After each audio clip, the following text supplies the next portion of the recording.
রাসূল পাকের ঘরানাকে হত্যা করেছে। ইমামে হুসেন রাদিয়াল্লাহু তাআলা আনহু কে ছিলেন? আল্লাহর কোরআনকে জিজ্ঞাসা করেন হুসেনকে মানবো কিনা। আল্লাহ কোরআন পাকে বলেছেন, কুল লা আসআলুকুম আলাইহি আজরান ইল্লাল মাওয়াদ্দাতা ফিল কুরবা। আল্লাহ পাক বলছেন, হে নবী তুমি বিশ্ববাসীকে বলে দাও আমি তোমাদের কাছে কিছুই চাই না, বদলা কিছুই চাই না। আমি নবী মুস্তাফার কারণে আল্লাহর কোরআন পেয়েছো, বদলা চাই না। আমি নবী মুস্তাফার কারণে নামাজ রোজা পেয়েছো, আমি বদলা চাই না। এক আল্লাহর ঠিকানা পেয়েছো।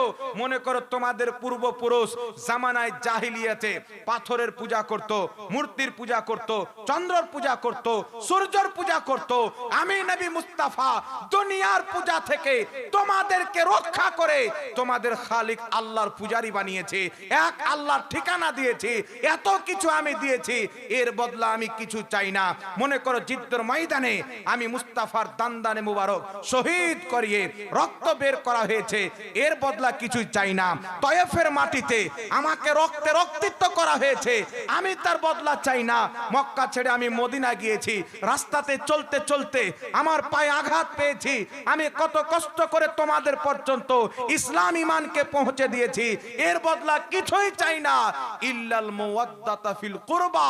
কিন্তু আমার আহলে বাইতের মহব্বত চাই। সুবহানাল্লাহ, জোরে হবে না সুবহানাল্লাহ? সুবহানাল্লাহ। এই আহলে বাইতের চর্চা ওয়াহাবির মুখে পাবেন না।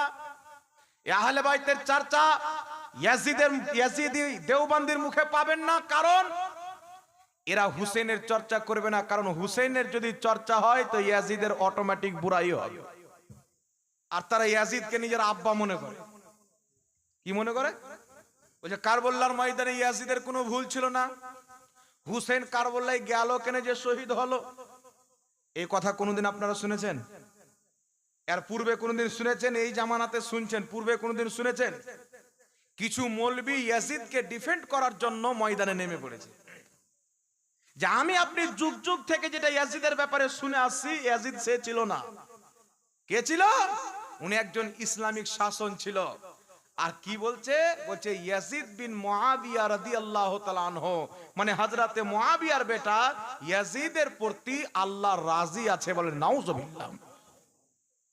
ইয়াজিদের নামের পর রাহমাতুল্লাহ আলাইহি বলা নাজায়েজ, ইয়াজিদের নামের পর রাদিয়াল্লাহু তাআলা আনহু বলা নাজায়েজ। কারণ ইয়াজিদের প্রতি আল্লাহ রাজি নয়, আল্লাহ রাজি হচ্ছে ইমামে হুসাইনের প্রতি। একটু জোরে হবে না সুবহানাল্লাহ?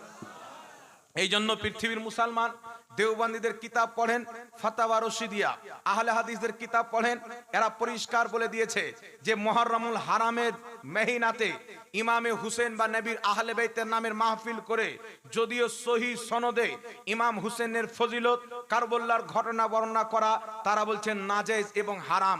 কারণ কারবালার ঘটনা এই মুসলিম জাতি যত শুনবে ইয়াজিদের নোংরা মুখ তত প্রকাশ্য পাবে। এই কারবালার ঘটনা মুসলমান যত শুনবে, ইয়াজিদ যে চরিত্রহীন, ইয়াজিদ যে বেনামাজি, ইয়াজিদ যে জিনাখোর, ইয়াজিদ যে একজন পুতপথ ভ্রষ্ট, এই ইয়াজিদের মুখ পর্দা খুলে যাবে।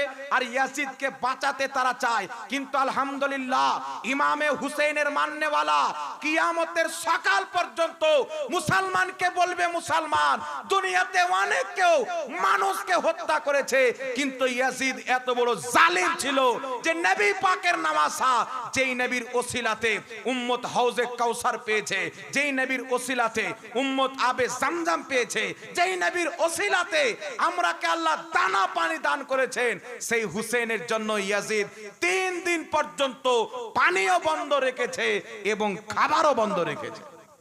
সুবহানাল্লাহ। পানি পান করতে দেয়নি, খাবার খেতে দেয়নি। আমার আপনার নবী যখন মক্কার মাটিতে ছিলেন, বৃষ্টি যখন বন্ধ হয়ে গেল, পশু পাখি হালাক হয়ে যায়, বরবাদ হয়ে যায়।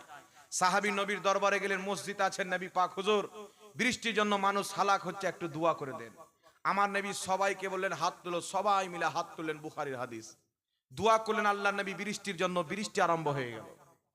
বৃষ্টি ছুটে না ছুটে না, আবার সাহাবা গিয়ে বলছেন হুজুর মদিনা মক্কা সব ডুবছে, আপনি বৃষ্টির বন্ধ হওয়ার দোয়া করেন। আমার নবী বন্ধ হওয়ার দোয়া করলেন, বৃষ্টি বন্ধ হয়ে গেল। তো যেই নবী হাত তুললে আল্লাহ বৃষ্টি দান করেছেন, উমর ফারুকের জামানায় বৃষ্টি বন্ধ হয়ে গেল। মুসান্নাফ ইবনে আবি শাইবার মধ্যে সহিহ সনদে হাদিস, মানুষ দোয়া করছেন ইস্তিসকার মসজিদে গিয়ে, সব জায়গাতে ইস্তিসকার নামাজ পড়ছে, তাহাজ্জুদের নামাজ পড়ছে, দোয়া হচ্ছে, দোয়া কবুল হয় না। হযরতে বিলাল বিন হারিস আমার নবীর কবরে গিয়ে দোয়া করছেন, ইয়া রাসূলুল্লাহ আপনার উম্মত হালাক হচ্ছে, একটু বৃষ্টির ব্যবস্থা করে দেন। আমার নবী স্বপ্নে এসে বলছে বৃষ্টি হবে, তার পরের দিন দেখছে বৃষ্টি হচ্ছে। জোরে বল সুবহানাল্লাহ। তো যেই নবী মুস্তাফা দুনিয়াকে পানি পান করিয়েছেন, খাবার খাইয়েছেন, পেটে নিজে পাথর বেঁধেছেন, লোককে খাইয়েছেন, এই জমিনের খাজানার পানির মালিক আল্লাহ কাকে বানিয়েছেন? নবীকে। এই জমিনের খাজানার খাবারের মালিক আল্লাহ কাকে বানিয়েছেন? নবীকে। আল্লাহ তাবারাক ওয়া তাআলার হাবিব বুখারী শরীফের মধ্যে বলছেন, আমার আপনার নবী বলছেন, ইন্নী মাফাতিহা খাজাইনিল আরদ, নিশ্চয় আল্লাহ পাক জমিনের সমস্ত খাজানার চাবি আমি নবী মুস্তাফাকে দিয়ে দিয়েছেন। বুখারীর মধ্যে নবী বলছেন, ইন্নাল্লাহা ইউতি ওয়া ইন্নামা আনা কাসিম, নিশ্চয় আল্লাহ দেনেওয়ালা, আমি মুস্তাফা বাঁটনেওয়ালা। তো যে ফুরাতের পানি বন্ধ করা হয়েছিল, ওই ফুরাত ইয়াজিদের নয়, ওই ফুরাতের মালিকানা আল্লাহ মুহাম্মদ রাসূলুল্লাহকে দিয়েছিলেন। আর তিনারই আওলাদ নবী পাক সাল্লাল্লাহু আলাইহি সাল্লামের একটি খাসিয়াত হচ্ছে, আমাদের বংশ চলে আমাদের ছেলের মাধ্যমে, তাই না? আমাদের খানদান চলে আমাদের ছেলের মাধ্যমে। রাসূল পাক বলছেন, আমার খানদান কিয়ামত পর্যন্ত চলবে আমার মেয়ে ফাতেমার মাধ্যমে। জোরে হবে না সুবহানাল্লাহ? নবী পাক হযরতে হাসান হুসেনকে নিজের বেটা বলতেন। আল্লাহর নবী সাল্লাল্লাহু আলাইহি সাল্লাম একদিন ফাতেমার বাড়ি গেলেন, একটা চাদর মেলে দিলেন। ঘরের মধ্যে রাসূল পাক আছেন, একটা চাদর মেললেন, গায়ে যেটা দিয়েছিলেন, বলছেন ফাতেমা চলে এসো, হাসান চলে এসো, হুসেন চলে এসো, আলী চলে এসো। মা ফাতেমা, হাসান, হুসেন, আলী ইনারা চাদরে আসলেন। আমার নবী তাদেরকে ঢাকলেন। ঢাকার পর রাসূল পাক দোয়া করছেন, আল্লাহ এরা হচ্ছে আমার আহলে বাইত, এরা আমার রক্তের লোক, এরা আমার পরিবারের লোক, এদেরকে তুমি পবিত্র করে দাও। আল্লাহ আয়াতে তাতহির নাজিল করে বলেছিলেন, মাহবুব আল্লাহ তো এটাই চাই, তোমার আহলে বাইতের মধ্যে থেকে প্রত্যেক অপবিত্রতাকে আমি আল্লাহ দূরে সরিয়ে দিয়েছি। বল সুবহানাল্লাহ।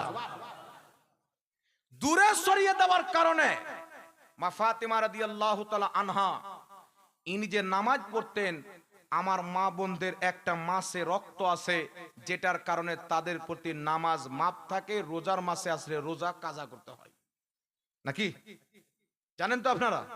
কিন্তু মা ফাতেমার মধ্যে সেই রক্ত ছিল না। সুবহানাল্লাহ বলেন। সেই রক্ত ছিল না। হযরতে উসমান গনি, তিনার সাথে নবীর একজন মেয়ের বিয়ে হলেন। দীর্ঘদিন পর নবী পাকের মেয়ে ইন্তেকাল করলেন। আবার আরেকজন মেয়ের বিয়ে আল্লাহর নবী উসমান গনির সাথে দিলেন। নিজের দুইজন মেয়ের বিয়ে রাসূল পাক একের পর এক হযরতে উসমান গনির সাথে দিয়েছিলেন। মনে রাখবেন, একই সাথে চারটা বিবাহ করে চারটা স্ত্রী রাখা শরীয়তে জায়েজ আছে, তবে দুই বোনকে একসাথে বিবাহ করে রাখা হারাম আছে। কথা বুঝতে পারছেন? এইজন্য আমার নবী একের পর এক বিয়ে দিয়েছিলেন। তো নবীর দুই মেয়েকে বিয়ে করার জন্য আল্লাহর পক্ষ থেকে হযরতে উসমান গনিকে তারিখে দামেস্ক কিতাবের মধ্যে হাদিসটি রয়েছেন, তিনাকে যুন্নুরাইন বলা হলো, দুই নূরের অধিকারী। বলছে দুই নূরের অধিকারী কি করে হলো?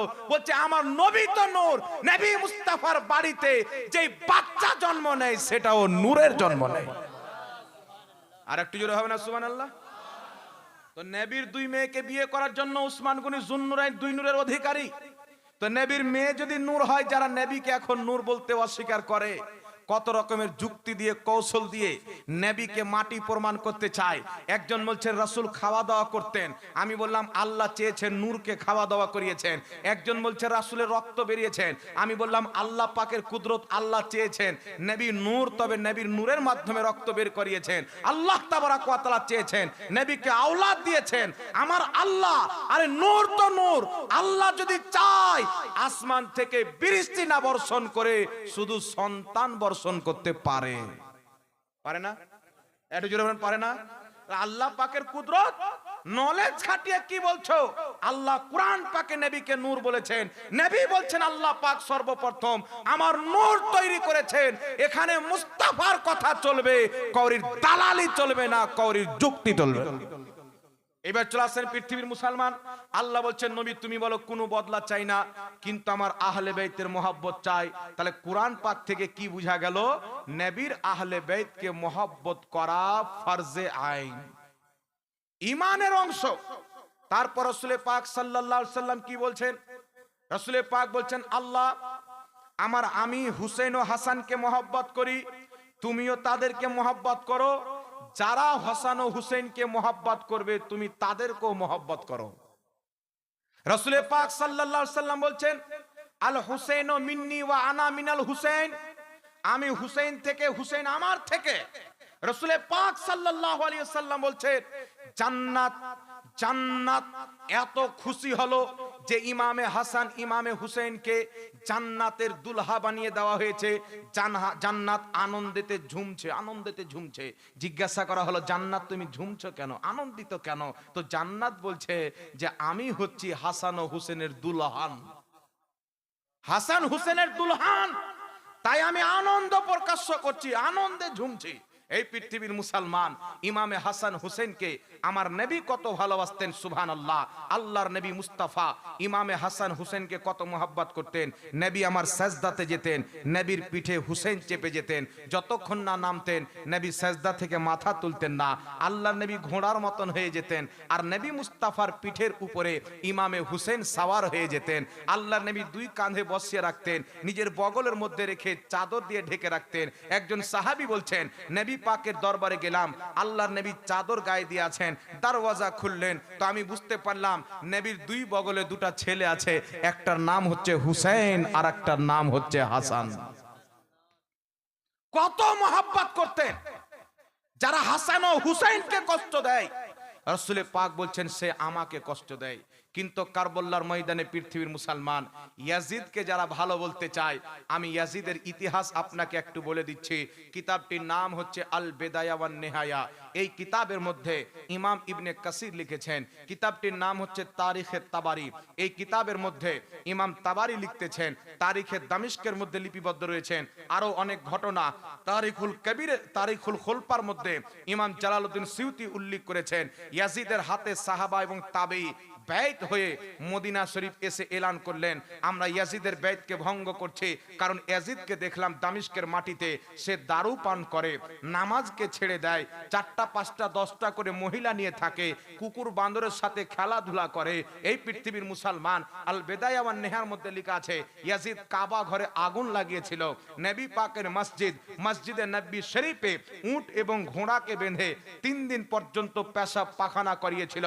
এমন একজন নাপাক ব্যক্তি ইয়াজিদ ছিল।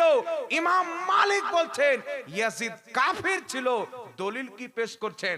যখন হুসেনকে শহীদ করার পর শিমরে লাইন উনার মুস্তককে নিয়ে ইয়াজিদের শাহী দরবারে গেলেন, তো ইয়াজিদ হাতে ছড়ি নিয়ে ইমামে হুসেনের ঠোঁটে আঘাত করে বলেছিল বদরের যুদ্ধে আমার যে বাপ দাদাকে মুহাম্মদ শহীদ করেছিল, আজ তার নামাসাকে শহীদ করে আমি ইয়াজিদ বদনা নিলাম। তাই একজন ইমাম তাকে কাফির বলে আখ্যায়িত করেছেন, আর ইমামে আজম আবু হানিফা বলছেন আমরা তাকে কাফিরও বলবো না, তাকে মুসলমানও বলবো না, আমরা তার ব্যাপারে সুকুত, তবে তাকে ফাসিক বলা যাবে, ফাজির বলা যাবে, মুনাফিক বলা যাবে, আপনার ইয়াজিদকে জাহান্নামী বলা যাবে।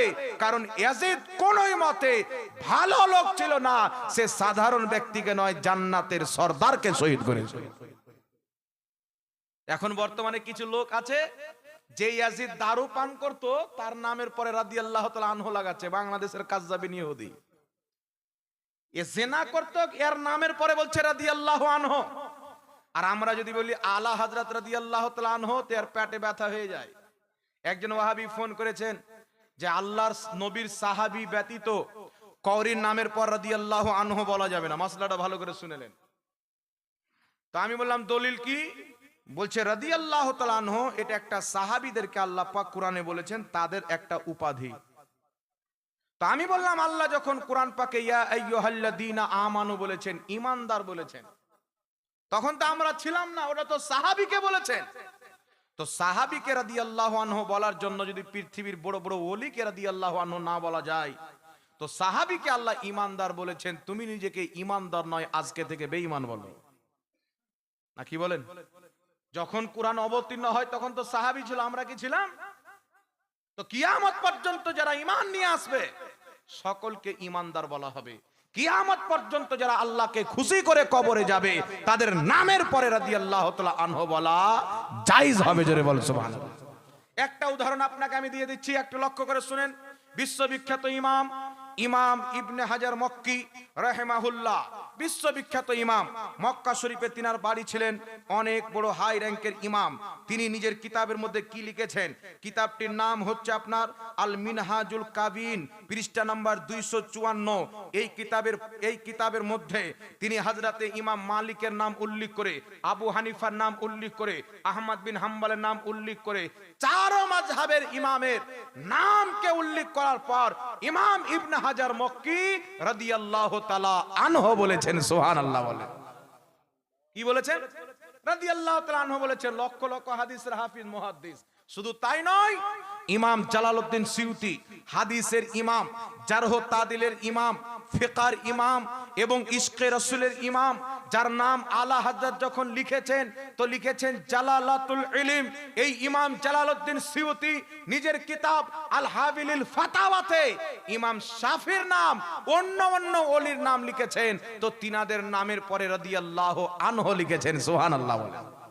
এইজন্য আল্লাহর যারা ওলি, যারা আল্লাহর নেক বান্দা, মুত্তাকি পরহেজগার হাই র‍্যাঙ্কের ওলি বান্দা, তাদের নামের পরে রাদিয়াল্লাহু তাআলা আনহু ব্যবহার করা, এটা সালফে সালেহিন থেকে চলে আসে। এখন যারা বলছে বলা যাবে না, এরা বাড়িতে এই ধর্ম তৈরি করেছে আমেরিকার ফান্ডিং পেয়ে। কথা বুঝতে পারছেন বাবা? আমেরিকার ফান্ডিং পেয়ে। এই জন্য তারা আমেরিকার ফান্ডিং কে নিয়ে ইয়াজিদকে বাঁচাতে চায়। এখন আপনারা বলেন বাবা, ইয়াজিদের নামের পরে রাদিয়াল্লাহু আনহু বলা যাবে? এই শুনেন, ইয়াজিদ 3 দিন পর্যন্ত তার সিপাহীদেরকে, তার ফোর্সদেরকে বলেছিল, মদিনা তোমাদের জন্য 3 দিন পর্যন্ত হালাল করে দিলাম।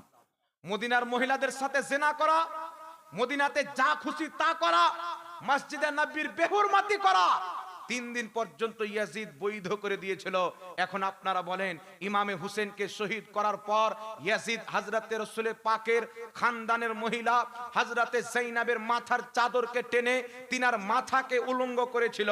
তো যেই আহলে বাইতের মহব্বত আল্লাহ কোরআন পাকে ফরজ করেছেন, তাদের মাথা থেকে যেই ইয়াজিদ দুপাট্টা হটিয়ে নবী পাকের পবিত্র ঘরের মহিলা, যাদের চুল আসমানের সূর্যের আলো পর্যন্ত দেখতে পায়নি, যাদের মাথার চুল ফারিস্তা পর্যন্ত দেখতে পায়নি, তাদের মাথা থেকে যে ইয়াজিদ কাপড়কে সরিয়ে তাদেরকে বাজারে ঘুরিয়েছে, ওই ইয়াজিদের পক্ষ যে মৌলবি নিবে, যদি আপনার সামনে থাকে তাকে চামড়ার জুতা নিয়ে মেরে চামড়া তুলে দিতে হবে মুসলমান। এরকম মৌলবি যদি পান, ওকে চামড়ার জুতা নিয়ে যদি না মারতে পারেন, মনে করবেন যে আমার ঈমান দুর্বল আছে। ঈমান দুর্বল আছে। ইয়াজিদের পক্ষে কথা বলবে আর হুসেনের মান্যকারী চুপচাপ থেকে যাবে, মানে হুসেনকে বুঝে না, ইমামে হুসেন কি জিনিস জানে না। এই জন্য পৃথিবীর মুসলমান আমরা ইয়াজিদকে ঘৃণা করি, হুসেনকে ভালোবাসি। সুবহানাল্লাহ বলেন না? ইমামে হুসেন কোনোদিন নামাজ ছাড়েননি, কোনোদিন শরাব পান করেননি। কারবালার ময়দানে সাজদারত অবস্থায় জিনাকে শহীদ করা হয়েছে, কিন্তু ইয়াজিদ নামাজ ছাড়তো, জিনা করত, শরাব পান করত, মসজিদে নববীর বেহুরমাতি করেছে, কাবাতে আগুন লাগিয়ে কাবার গেলাপকে জ্বালিয়েছে। তাহলে এই রকমই ইয়াজিদকে যারা ভালো বলবে, বলবে ইয়াজিদ খুব ভালো মানুষ ছিল, মনে করতে হবে ওরও প্রবলেম আছে। নাকি বলেন? কথা বলেন। আর এইগুলো কাজ কারা করছে বাবা? এইগুলো কাজ কারা করছে? যারা বর্তমানে নিজেকে আহলে হাদিস এবং সালাফি বলে দাবি করছে। আছে না কিছু মৌলবি, মাথায় মহিলাদের মতন ঘুমটা দিয়ে আসে, এইভাবে এমন ভাবে ঘুমটা দেয়, আর যদি দাড়ি না থাকতো তা আমাদের যুব সমাজ মনে করতো যে খাতারনাক মহিলা। লম্বা লম্বা দাড়ি তো এই জন্য বুঝা যায় যে বেটা ছেলে আছে, এমন ভাবে মুখ ঢাকে। এই ঘুমটা পড়া কি? সহিহ বুখারীর মধ্যে হাদিস, নবী পাকের সাহাবী হযরতে আনাস মসজিদের মেম্বারে দাঁড়ালেন, দেখছেন অনেক সাহাবী মাথায় টুপির উপরে এইভাবে চাদর দিয়ে এসেছেন। হযরতে আনাস বলছেন, তোমাদেরকে দেখে খাইবারের ইহুদিদের মতো লাগছে। খাইবারের যুদ্ধে মুসলমানদের সাথে যতগুলো ইহুদি লড়াই করতে এসেছিল, তাদের সবারই মাথায় ঘুমটা ছিল। মুসলিম শরীফ কিতাবুল ফিতানের মধ্যে হাদিস, রাসূলে পাক বলছেন দাজ্জাল যখন বের হবে তার পক্ষে ৭৭,০০০ ইহুদি যোগদান করবে, তাদের সকলের মাথায় ঘুমটা থাকবে। এই জন্য মাথায় যারা ঘুমটা দেয় এটা ইহুদিদের কালচার, আর মাথায় টুপি এবং পাগড়ি দেওয়া এটা মুহাম্মদ রাসূলুল্লাহর দেওয়া কালচার। জোরে বল সুবহানাল্লাহ। তো নবীর কালচারকে মিটিয়ে ইহুদির কালচার তারা ভরতে চায়। আরেকটি কালচার মানুষের সামনে প্রচার করা হয় কি? আচ্ছা, আমরা যখন মানুষের সাথে মুসাফা করি দুই হাতে করি না বাবা? জি জোরে বলেন। এমনি অনেকে হয়তো মুসাফা করছেন, ভিড় ভাড় আছে, সময় টময় নাই, এমনি এক হাতে মুসাফা করে নিল, এটা নাজেজ বা হারাম হবে না। তবে এক হাতে মুসাফাকে যারা সুন্নাত মনে করে আর দুই হাতে মুসাফা করাকে বিদাত মনে করে, এরা কোনোই মতে নবীর সুন্নাত পালন করে না, ইহুদিদের সুন্নাত পালন করে। খ্রিস্টানদের তরিকায় এক হাতে মুসাফা করা, ইহুদিদের তরিকায় এক হাতে মুসাফা করা, হিন্দুদের তরিকায় এক হাতে মুসাফা করা, বৌদ্ধদের তরিকায় এক হাতে মুসাফা করা। আর রাসূল পাক বলছেন মিশকাতের হাদিস, মান তাশাব্বাহা বিকওমিন ফাহুয়া মিনহুম, যে যেই ধর্মের নকল করবে সে তাদেরই অন্তর্ভুক্ত হবে। কিন্তু ইসলামের কি? বুখারী শরীফের মধ্যে হাদিস নাম্বার ৬২৬৫ আব্দুল্লাহ ইবনে মাসউদ বলছেন আল্লাহর নবী মুস্তাফা আমাকে তাশাহুদ শিক্ষা দিলেন, তো নবী মুস্তাফা আমার সাথে দুই হাতে মুসাফা করলেন। জোরে হবে না সুবহানাল্লাহ? দুই হাতে মুসাফা করে রাসূল সাল্লাল্লাহু আলাইহি সাল্লাম আমাকে তাশাহুদ শিক্ষা দিয়েছেন। বুখারী শরীফের মধ্যে কত নাম্বার হাদিস? ৬২৬৫ নাম্বার হাদিস। আর বাংলাদেশে কিছু দাড়িওয়ালা শয়তান বেরিয়েছে, বলছে এক হাত দুই হাতে মুসাফা করা বিদআত। নবী যে দুই হাতে মুসাফা করেছেন, এরা বলছে দুই হাতে মুসাফা করা বিদআত। নবী ফরজ নামাজের পর দোয়া করেছেন, হাত তুলে আমি 11টি হাদিস পেয়েছি, সাহাবায়ে কেরাম সবাই মিলে হাত তুলে দোয়া করেছেন। অসংখ্য হাদিস আমাদের নিকটে আছে, মুহাদ্দিসদের কিতাবের দলিল আছে, ফকিহদের কিতাবের দলিল আছে। কিন্তু বর্তমানে কিছু লোক বেরিয়েছে বলছে ফরজ নামাজের পর হাত তুলে দোয়া করা যাবে না। এরকম লোক মার্কেটে আছে না নাই ভাই? কথা বলেন, আছে না নাই?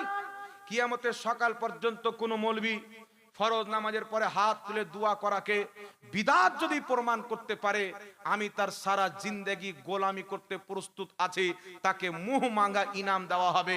আর কিয়ামতের সকাল পর্যন্ত কেউ প্রমাণ করতে পারবে না যে ফরজ নামাজের পর দোয়া করা যাবে না।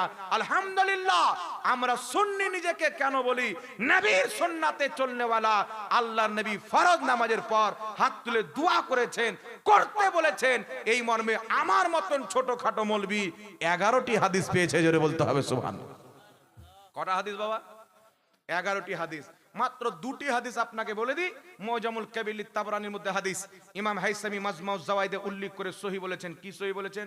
বলছে রিজালুহু সিকাত, এই হাদিসের সমস্ত বর্ণনাকারী সহিহ। আব্দুল্লাহ বিন জুবাইর বলছেন একজন ব্যক্তিকে দেখছেন নামাজের মধ্যে হাত তুলে দোয়া করছেন। আব্দুল্লাহ বিন জুবাইর বলছেন নামাজের মধ্যে হাত তুলে রাসূল পাক দোয়া করতেন না, নামাজ যখন শেষ করতেন দুই হাত তুলে নবী দোয়া করতেন। সুবহানাল্লাহ বলেন। আরেকটি হাদিস আমালুল ইয়াউমি ওয়াল লাইল কিতাবের মধ্যে ইমাম ইবনু সুন্নি উল্লেখ করেছেন সনদ সহ, রাসূল পাক বলছেন প্রত্যেক ফরজ নামাজের পর তোমরা সবাই হাত তুলে দোয়া করো। একটু জোরে হবে না সুবহানাল্লাহ? তো প্রত্যেক ফরজ নামাজের পর হাত তুলে দোয়া নবী করতে বলেছেন। আমার নবী নিজে দোয়া করেছেন। আল বেদায় ওয়ান নেহার মধ্যে হাদিস, সাহাবায়ে কেরাম আলা বিন হাজরামি সমস্ত সাহাবীকে নিয়ে ফরজ নামাজের পরে দোয়া করেছেন। সুতরাং ফরজ নামাজের পর যারা হাত তুলে দোয়া করে তারা নবীর শরীয়তকে মানে, আর যারা বিদআত নাজায়েজ মনে করে পালিয়ে যায় এরা আবু জেহেল, উতবা, শাইবার শরীয়তকে মানে, শয়তানের শরীয়তকে মানে, ইহুদি খ্রিস্টানদের শরীয়তকে মানে। এই জন্য খবরদার মুসলমান, ব্যাপকভাবে কিছু টুপিওয়ালা দালাল বেরিয়েছে মার্কেটে, ইহুদি ইসরায়েলকে ডিফেন্ড করতে চায়, তাদের দালালি করে নবীর ইসলাম মিটিয়ে ইহুদির ইসলাম মানুষের মধ্যে ভরতে চায়। আল্লাহ তাদেরকে হেদায়েত দান করুক। সকলে পড়ুন আল্লাহুম্মা আমিন।